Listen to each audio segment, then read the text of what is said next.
Okay, इसको कोई explain करे। बस मुझे ये बताएं इस पिक्चर के अकॉर्डिंग आपको क्या लग रहा है। बच्चों बुक आप जो मर्जी पढ़ो, मैंने पहले भी कहा है, आप लोग डेविडसन पढ़ लो, जो भी आपको इजीली, मैंने डेविडसन पढ़ी थी, ठीक है। और जो भी आपको बुक पसंद आती है, अच्छी लगती है, आपको क्वेश्चन अटेम्प्ट करना आना चाहिए, आपको डायग्नोसिस आना चाहिए, और आपने उसको अटेम्प्ट कैसे करना है ये सारा कुछ पता होना चाहिए, ठीक है। अच्छा, कुछ लोग कह रहे हैं डाइट कॉन्शियस है, कुछ लोग कह रहे हैं ओबीज थी फिर स्मार्ट हो गई है। अच्छा, कोई ऐसा देखेंगे, ऐसा है कि कोई थिन लिन लेडी है, वो खड़ी है मिरर के आगे और वो अपने आप को कैसे देख रही है कि वो बहुत हेल्दी है, ठीक है। तो इसका क्या मतलब हुआ? अगर जिसको ये पिक्चर समझ आ गई उसका टॉपिक क्लियर है। हाँ, जिसको लगता है कि मैं मोटी हो गई हूँ, हालांकि वो है स्मार्ट। एनोरेक्सिया नर्वोसा आज हम एक टर्म पढ़ेंगे। जी आयशा, एनोरेक्सिया नर्वोसा ही है ये। मैं बस आपको ये बताना चाह रही हूँ कि आप इस पिक्चर को वैसे देख के बताओ ना कि ये छोड़ो एनोरेक्सिया ये साइंटिफिक टर्म्स, सिर्फ ये देखो कि ये जो आपको सामने से नजर आ रहा है कि एक थिन लीन लेडी है, वो सामने खड़ी है, मिरर देख रही है और उनको लग रहा है कि वो बहुत ज्यादा मोटी है। तो ऐसे ही होता है इन पेशेंट के अंदर जो एनोरेक्सिया नर्वोसा वाले हैं, वो लोग खाना छोड़ देते हैं, ठीक है। इवन कि वो इतने, जैसे टीबी का पेशेंट होता है ना, कि बिल्कुल जो है वो थिन लीन होता है, हड्डियां निकल आई हैं और सारा कुछ, और इनके अंदर भी वही होगा। लेकिन ये लोग फिर भी समझती रहेंगे कि हम मोटी हैं, हम मोटी हैं, हम obese हैं। इतनी वो डाइट कॉन्शियस होंगे, कुछ खाएंगे ही नहीं वो। तो ये सारा किस में हो रहा है? एनोरेक्सिया नर्वोसा के अंदर, यंग फीमेल्स के अंदर होता है, गुड। और हमेशा उनको यही डर लगा रहता है कि हमने कुछ भी खा लिया ना तो हमने मोटा हो जाना है।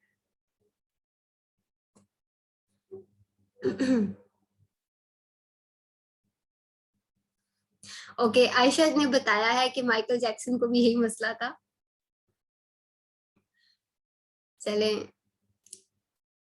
अच्छा, अब हमने ईटिंग डिसऑर्डर्स को ना दो में डिवाइड किया हुआ है, एक है एनोरेक्सिया नर्वोसा और दूसरा है बुलिमिया नर्वोसा।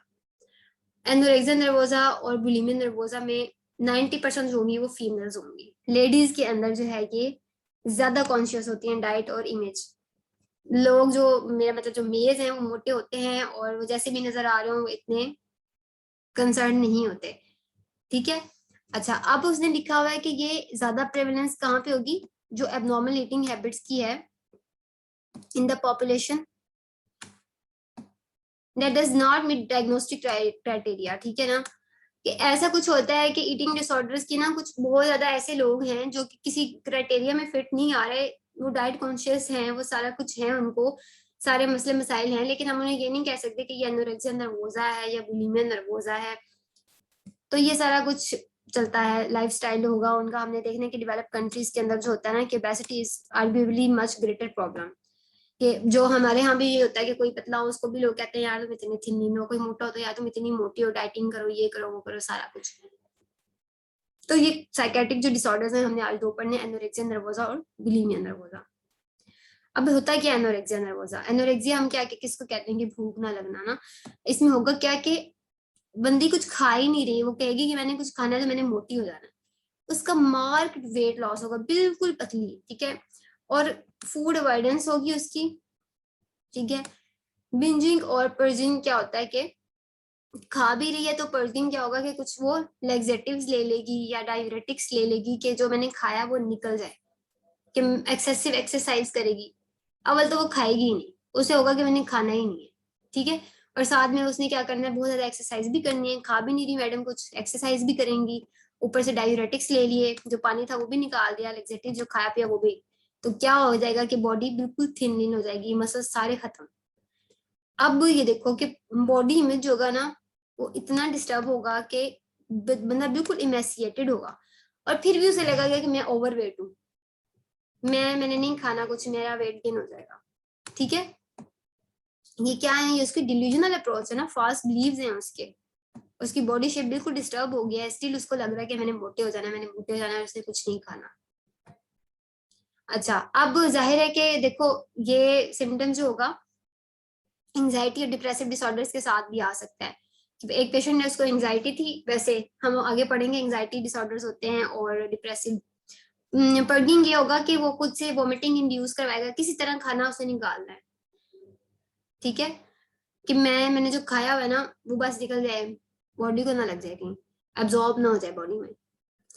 अच्छा, आवाज सबको क्लियर है? कुछ लोगों को क्लियर नहीं आ रही।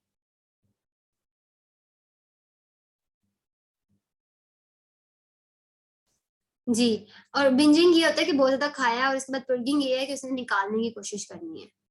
ठीक है। जो साथ में उसे ज्यादा सारी एक्सरसाइज करनी है और अव्वल तो उसने कुछ खाना ही नहीं है, खाना ही नहीं है। अच्छा, कुछ लोगों को नेट का इश्यू हुआ था, वो कह रहे हैं रिपीट करने बच्चों। ये होगा कि उस पेशेंट को मार्क्ड वेट लॉस होगा, बहुत ज्यादा एमेसिएटेड होगी वो, सारे उसके बिल्कुल ऑर्गन्स इफेक्ट हो जाएंगे, फूड उसने नहीं लेनी।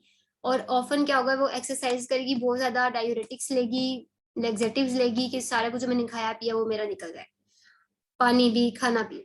बिंजिंग ये होगा कि वो ऑफन क्या होगा कि खाएगी, और पर्जिंग ये होगा कि उसको होगा कि मैं निकाल दूं, मैं वॉमिट कर दूं, वॉमिटिंग खुद इंड्यूस करवा लेगी वो। और पेशेंट मार्कली उसको वेट लॉस होगा। ये डिफरेंशिएट करवाता है इसको बुलीमिया से। बुलीमिया वाला जो पेशेंट होगा ना, बुलीमिया नर्वोजा में, उसमें भी उसको यही होगा, डाइट कॉन्शियस कि मैं मोटी ना हो जाऊं। लेकिन उसमें एक तो वो खाना खाएगी अच्छा खासा, जैसे यहाँ पे फूड अवॉइडेंस है ना, उधर अवॉइडेंस नहीं होगी, वो खाना खाएगी। और दूसरा ये होगा कि वो अगर वॉमिटिंग कर भी रही है तो उसका वेट इतना कम नहीं हो रहा, क्योंकि अदरवाइज वो डाइट नॉर्मल ले रही है। तो बुलीमिया वाला जो पेशेंट होगा वो ना देखने में सही होगा, और जो एनोरेक्सिया नर्वोसा वाला होगा वो बिल्कुल थिन लीन होगा। ये डिफरेंसेस अब आएंगे अगर आपको क्वेश्चन में, तो आपको पता लगेगा कि अच्छा ये वाला बुलीमिया है, ये एनोरेक्सिया है। अब भी हम आगे बुलीमिया पढ़ेंगे भी। तो मैं ये कहती जो ये ईटिंग डिसऑर्डर्स है ना, उन लोगों में ज्यादा होते हैं कि जिनको वैसे ही अदरवाइज एंजाइटी और डिप्रेसिव स्टेट में वो हैं। ये लेनिक क्या होते हैं, डॉनी हेयर, जो बच्चों के ऊपर नहीं है तो छोटे छोटे से बारीक बारीक से हेयर, ऐसे इन लोगों के डेवलप होना शुरू हो जाएंगे बैक के ऊपर, फोरआर्म, चीक्स के ऊपर ना। बहुत ज्यादा स्टार्वेशन से उसको फिजियोलॉजिकली पैथोलॉजिकली बॉडी के अंदर चेंजेस आएंगे, सारे सिस्टम्स उसके इफेक्ट हो जाएंगे, और ज्यादा काम होंगे जो कार्डिक और स्केलेटल है। अभी हम देखते हैं कि क्या क्या मसला होगा। इटियोलॉजी कोई पता नहीं है कि क्यों हो रहा है। मोस्टली ये होगा कि कोई सोसाइटीज के अंदर सोशल प्रेशर है वुमेन का कि वो पतली होनी चाहिए, वो ठीक है ना, मोटी ना हो। तो इस प्रेशर की वजह से उनको ये जो है वो डिसऑर्डर स्टार्ट हो सकता है। अब डायग्नोसिस हमने कैसे करना है कि एडोलेसेंस में होगी, फीमेल में होगी, सारा क्लिनिकली करना होता है हमने। फीमेल के अंदर हो रही है तो इसके डिफरेंशियल्स क्या बनेंगे, खुद बताएं आप। जितनी भी कॉजेज होंगी जिसकी वजह से पेशेंट को वेट उसका लॉस हो जाता है, वो सारे इसके डिफरेंशियल्स बनेंगे। ठीक है, एक क्या उसका डिफरेंशियल बन गया, एक तो बन गया ना कि डिप्रेशन में, और कोई या तो उसको कोई साइकेट्रिक डिसऑर्डर से उसको हमने डिफरेंशिएट करवाना है, जैसे कोई डिप्रेशन वाला पेशेंट होता है उसका भी वेट लॉस हो सकता है। ठीक है, एंजाइटी वाले का हो सकता है। दूसरा, अभी ये वाला जो है ना, इसके अंदर आपने फिर इसको पूरा याद रखना है कि उसको excessive exercise, food avoidance, laxative, diuretics, उसके सारे सिस्टम्स पे इफेक्ट आ गया है। ये सारा कुछ आपने याद रखना है, तब आपको इसको सिनेरियो डायग्नोस करेंगे। अब इसके अंदर इसको क्या हमने कहा है कि एक तो साइकेट्रिक डिसऑर्डर से हमने करवाना है, दूसरा हमने मेडिकल से। मेडिकल कंडीशंस कौन सी हैं? आईबीडी हो गया, इन्फ्लेमेटरी बाउल डिजीज, उसमें भी पेशेंट को डायरिया रहता है ना। कोई मैल एब्जॉर्प्शन है, जैसे सीलिक डिजीज होती है, हाइपोपिट्यूटिज्म है, कैंसर, इन सब में अंदर क्या होता है, पेशेंट बहुत ज्यादा वीक हो जाता है, उसका वेट लॉस हो सकता है। तो हमने इन सब से डायग्नोसिस का करवाना है। ठीक है। अच्छा, अब ये क्या होता है, डायग्नोसिस हमने करवाना कैसे कि वो जो बंदी है ना, वो खुद बोल के कहेगी कि मैं इसलिए नहीं कुछ खा रही। साइकेट्रिक इलनेस है ना, वो बताएगी कि मैं इसलिए नहीं खा रही कि मेरी फैट लूज ना हो, मतलब मैं मुझे फैट होना चाहिए ज्यादा, मैं फैटी ना हो जाऊं, कि फियर ऑफ फैटनेस होगा, बीइंग डिस्पाइट बीइंग थिन। और उसने क्या करना है कि वेट लॉस के उसने कोई और इसके अंदर कॉज नहीं है, कोई मेडिकल कॉज नहीं है, कोई अदर साइकेट्रिक कॉज नहीं है, सिर्फ यही कॉजेज है। क्लियर है आपको यहाँ तक? ये देखेंगे ब्रेन मसल सब के ऊपर एनोरेक्सिया ने इफेक्ट करना है। जाहिर है वो कुछ खा पी नहीं रही ना, तो ब्रेन के अंदर भी चेंजेस आएंगे, मसल्स, उसके इंटेस्टाइन्स। क्लियर है आपको ये? मैं अभी आपको ये डायग्राम एक्सप्लेन करती हूँ, इससे पहले जो हमने पढ़ा है, जो एक कंसेप्ट है एनोरेक्सिया नर्वोसा का, समझ आया आपको?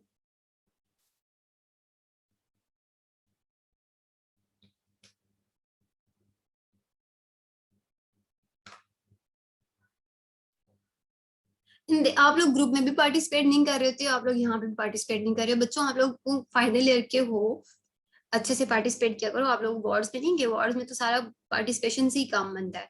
आगे आप लोगों ने जाना ही, अब हाउस जॉब में है, वहां पे भी आपको आगे आके सब कुछ बताना बोलना पड़ेगा।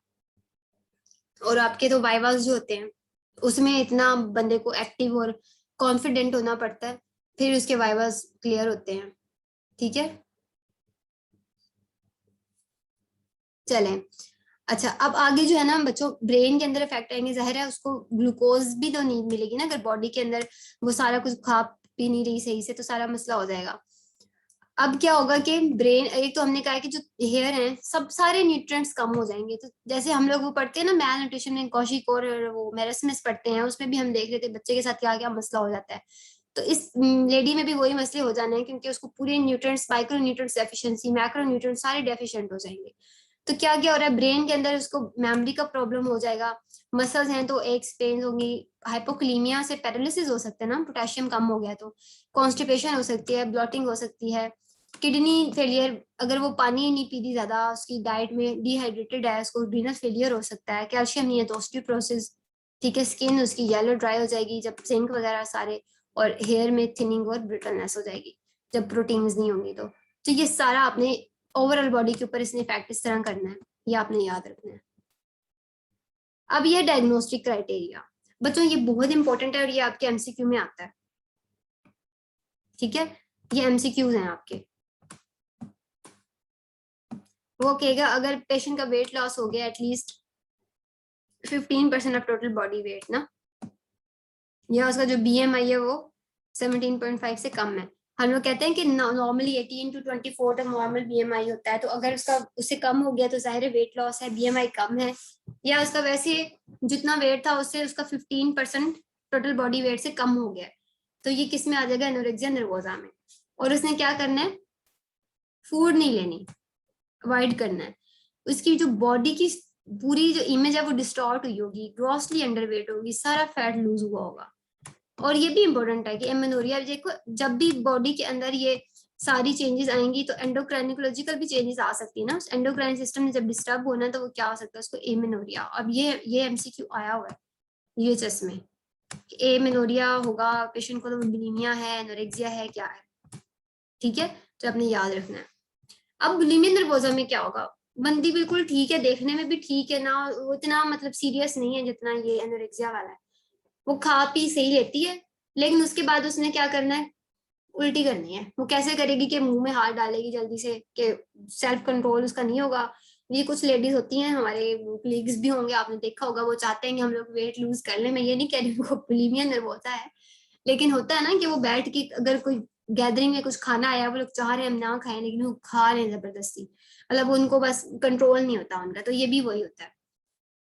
ठीक है, क्या हुआ कि ज्यादा सारा खा लेगा, पहले खा लेगी ज्यादा सारा, उसको कोई कंट्रोल नहीं होगा ईटिंग ईटिंग के ऊपर, और फिर वोमिटिंग इंड्यूस करवाएगी। ठीक है, फॉरगेटिंग और डाइटिंग आफ्टर बिंजेस, क्या करेगी कि फॉरगेटिंग की क्या, कि किसी तरह वो ही खाना, जैसे लेक्सेटिव वहां पे भी यूज हो रहे थे सारा कुछ, लेकिन इसमें क्या होगा कि उसका जो वेट है ना वो सही रहेगा, वो इतना ज्यादा नहीं गिरेगा। तो ये आपने याद रखना है, एनोरेक्सिया में वेट लॉस हो रहा है बहुत ज्यादा, सारे ऑर्गन्स डिफेक्ट हो गए हैं, बॉडी में डिस्टॉर्ट हो गया, लेकिन बुलिमिया में सिर्फ ये है, खाती है उल्टी करती है, खाती है उल्टी करती है, ये एक साइकिल होता है।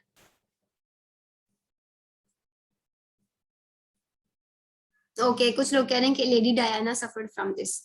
अच्छे अच्छे मुझे बातें सुनने को मिल रही है, किसी ने कहा है कि माइकल जैक्सन एनोरेक्सिया नर्वोसा के शिकार थे, और लेडी डायना जो है वो बुलिमिया नर्वोसा का शिकार थी। ओके, अच्छा, अब है मैनेजमेंट। देखो मैनेजमेंट क्या है, पेशेंट को आप लोग खुद बताओ, एक बंदा है वो नहीं खा रहा कि मैं मोटा हो जाऊंगा, आप उसे बताओ भाई तुम मोटे नहीं हो, तुम ठीक हो, बल्कि ठीक भी नहीं हो, तुम थिन हो, कुछ खाओ। ठीक है, और उनको बिठा के काउंसिल करो कि आपने ये खाना है। वैसे तो हमने उसका क्या करना है, आउट पेशेंट ट्रीटमेंट करना है ना, कि ओपीडी में बुलाना है, उसे काउंसिल करते रहना है। लेकिन अगर उसका बहुत ज्यादा वेट लॉस हो गया है, ठीक है, कि 65% से भी नॉर्मल हो गया है, 65% नॉर्मल से भी कम हो गया है, ठीक है, या उसका रिस्क हो गया कि वो डेथ ना हो जाए, उसकी कोई ऐसी कॉम्प्लिकेशन हो गई है, या वो सुसाइड की तरफ जा रहा हो, तो इसलिए क्या होगा कि ट्रीटमेंट हमने करना है। पहले तो वैसे तो ओपीडी में बुलाना है, लेकिन अगर उसको ये इतना सिवियर मसला हो गया तो फिर हमने उसे एडमिट कर लेना, इन पेशेंट ट्रीटमेंट। ठीक है, अच्छा, अब बाकी लिमिटेड एविडेंस है बेस फॉर द ट्रीटमेंट की, कोई हम सीबीटी करवा लें, फैमिली थेरेपी यूजुअली हम यूज करते हैं, और उसके अलावा अगर कोई डिप्रेसिव डिसऑर्डर है या साथ में कुछ और मसला है तो हम उसके लिए फिर ड्रग्स दे सकते हैं, एंटी डिप्रेसेंट्स दे सकते हैं। ठीक है, ओके। किसी ने ये स्टूडेंट ने भी शेयर किया कि उनको एनोरेक्सिया नर्वोसा किसी उनके लाइफ के अंदर मतलब ये मरहला रहा है कि उनको भी एनोरेक्सिया नर्वोसा हुआ है पहले कभी। तो दिस इज कॉमन और दिस इज इम्पोर्टेंट, और इसके लिए कोई हमने बहुत ज्यादा इसका कोई ट्रीटमेंट ऐसा नहीं है कि हम कोई ऐसी ड्रग्स दे देंगे तो पेशेंट समझ जाएगा। साइकेट्रिक डिसऑर्डर है ना, तो उसको काउंसल करना है, फैमिली सपोर्ट करनी है, उसको समझाना है, उसको इंकरेज करना है कि वो खाए। उसके जो जिस तरह के बिलीव्स हैं, जिसका बिहेवियर है ऐसा कि मैंने नहीं खाना, मैं मोटी जाऊं, उसको खत्म करना है। अच्छा, अब वेट गेन कैसे होगा? वो कैसे होगा कि एडमिशन करो, उसकी रीफीडिंग करो, ठीक है, ट्यूब फीडिंग कर सकते हैं जब पेशेंट जो है वो बिल्कुल ही डेथ के रिस्क पे हो। ठीक है, उसके अलावा हम क्या कर सकते हैं कि बाकी ये इतना याद करने की जरूरत नहीं है कि 20% ये है तो ये है। बस आप ये याद रखो कि जो मोर्टेलिटी रेट है ना इसका बहुत ज्यादा है, 10 to 20% होता है। अगर बंदा स्टारवेशन, इतनी ज्यादा स्टारवेशन में रहेगा या सुसाइड कर लेगा अल्टीमेटली इसी से कि मैं मोटी हूँ, तो इसका कोई 10 to 20% इसकी कॉम्प्लिकेशन और मोर्टेलिटी रेट होता है। बाकी ये इतना याद करने की जरूरत नहीं है कि वेट गेन हो गया तो ये 20% ये गुड आउटकम है और ये आउटकम है। अच्छा, अब आ गया बुलिमिया। एनोरेक्सिया में क्या था कि पेशेंट खा ही नहीं रहा था। बुलिमिया में ये होगा कि वो खाएगा, नॉर्मल वेट का होगा, उसमें क्या था, उसका वेट बहुत ज्यादा लूज हो गया था। इसमें नॉर्मल वेट होगा पेशेंट का, ठीक है, नियरली नॉर्मल। और उसके अंदर क्या होगा कि display of fear of fatness with disorder eating behaviour. इसमें इसमें इसका पेशेंट का पता है क्या मसला होगा कि वो खा ज्यादा लेता है। उसने क्या मसला था कि वो खा ही नहीं रहा था। इसमें मसला ये होगा कि वो पहले ज्यादा सारा खा लेती है, फिर उसे टेंशन होती है मैं मोटी हो जाऊंगी, तो फिर उसने वॉमिट करनी है। तो अब वॉमिट कैसे करेगी? सेल्फ इंड्यूस्ड, मुंह में हाथ डालेगी अपना, ठीक है, गैग, खुद को गैग करवाएगी, गैग रिफ्लेक्स होगा उसका। ये देखें, पहले खा लिया, बिंज ईटिंग की, फिर खुद ही वॉमिटिंग की, फिर ज्यादा खा लिया और फिर वॉमिटिंग। तो यही साइकिल चलता है बुलिमिया नर्वोसा का।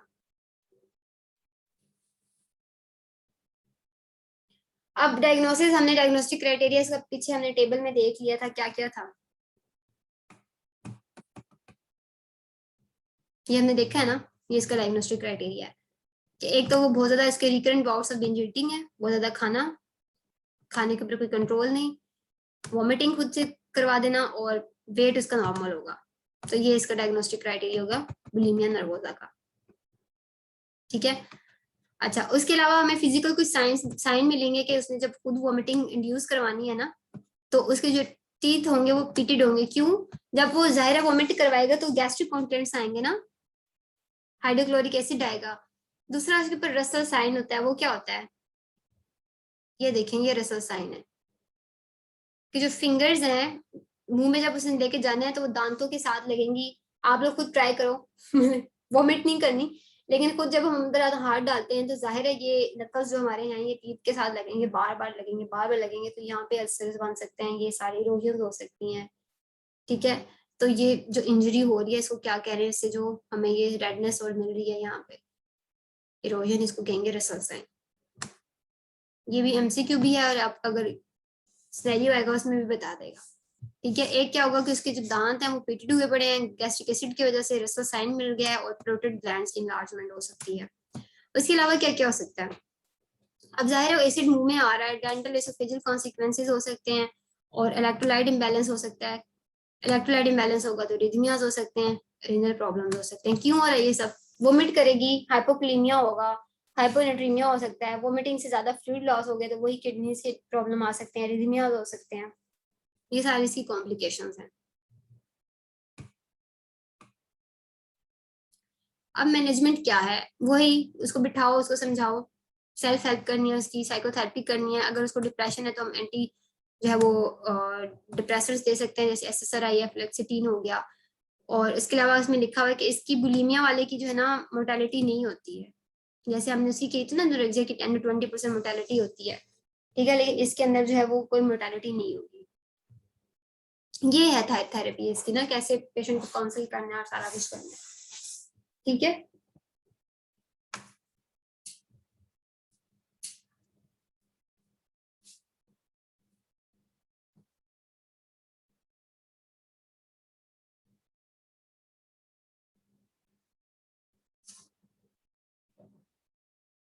लेकिन क्या क्या हो रहा है, एक तो यह कि हमने पेशेंट को इंकरेज करना है कि वो अपनी फीलिंग्स हमसे शेयर करे, ठीक है, इमोशंस बताया आपने कि मेरा ये मसला है, मैं मतलब मुझे ये लगता है, और उसको तो ये भी नहीं पता कि वो थिन है, उसको हमने फिर बताना है, उसको हेल्प करनी है कि वो हेल्दी वेट गेन करे, अपने जो ईटिंग हैबिट्स है उनको नॉर्मलाइज करे, ठीक है, और क्या क्या करे वो अपनी अनहेल्दी हैबिट्स को अवॉइड करना है उसने, और अपने रिलेशनशिप्स को इम्प्रूव करना है। तो ये सारा जो है ये आपने याद रखना है कि जब भी ईटिंग डिसऑर्डर का पेशेंट आएगा तो उसको हमने कैसे ट्रीट करना है। वो भी अगर कोई ज्यादा जैसे बुलिमिया वाले में अगर डिप्रेशन का मसला है तो उसमें हम SSRI दे सकते हैं, अदरवाइज इसमें ड्रग्स नहीं देते हैं, सिर्फ काउंसलिंग है और उसको वेट गेन के लिए एडवाइस करना है और उसको इनकरेज करना है, उसकी ईटिंग हैबिट्स जो है उनको नॉर्मलाइज करना है। अच्छा, पैरोटिड ग्लैंड एनलार्जमेंट, मुझे भी, मैंने इसको सर्च करने की कोशिश किया लेकिन मुझे इसको कोई वैलिड पॉइंट नहीं मिला। मैं देखती हूँ अगर मुझे कहीं से मिलता है तो मैं आपको आपके साथ शेयर करूंगी मुगीरा कि पैरोटिड ग्लैंड एनलार्जमेंट क्यों हो रही है बुलिमिया के अंदर। Any question regarding eating disorder, समझ आया आपको ये?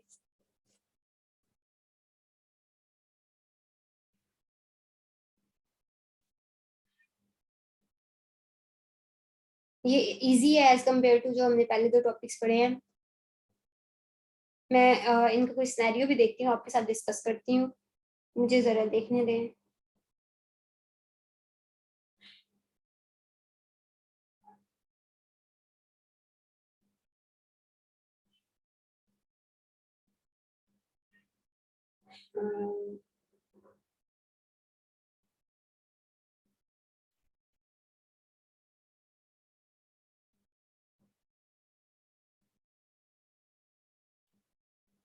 सॉरी, मुझे ना मिल नहीं रहा इसका कोई सिनेरियो कहीं से।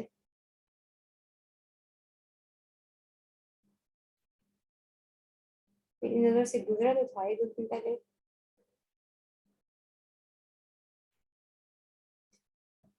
एक मिनट, सॉरी थोड़ा टाइम लग रहा है, मेरे पास था, मुझे मिल नहीं रहा कहीं गैलरी में।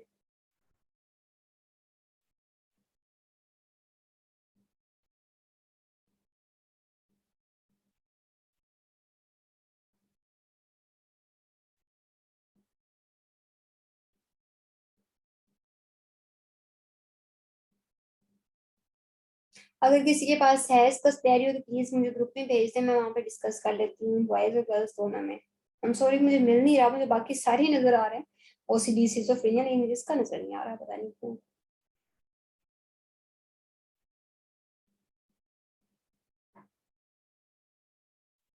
चलें फिर हम सिनेरियो जो है वो ग्रुप में डिस्कस कर लेते हैं। बस हमारे 2 लेक्चर्स रह गए हैं साइकेट्री के, और उसके बाद आप लोगों को अपना शायद इन्फेक्शियस रहता है, आप लोग वो करना कंप्लीट।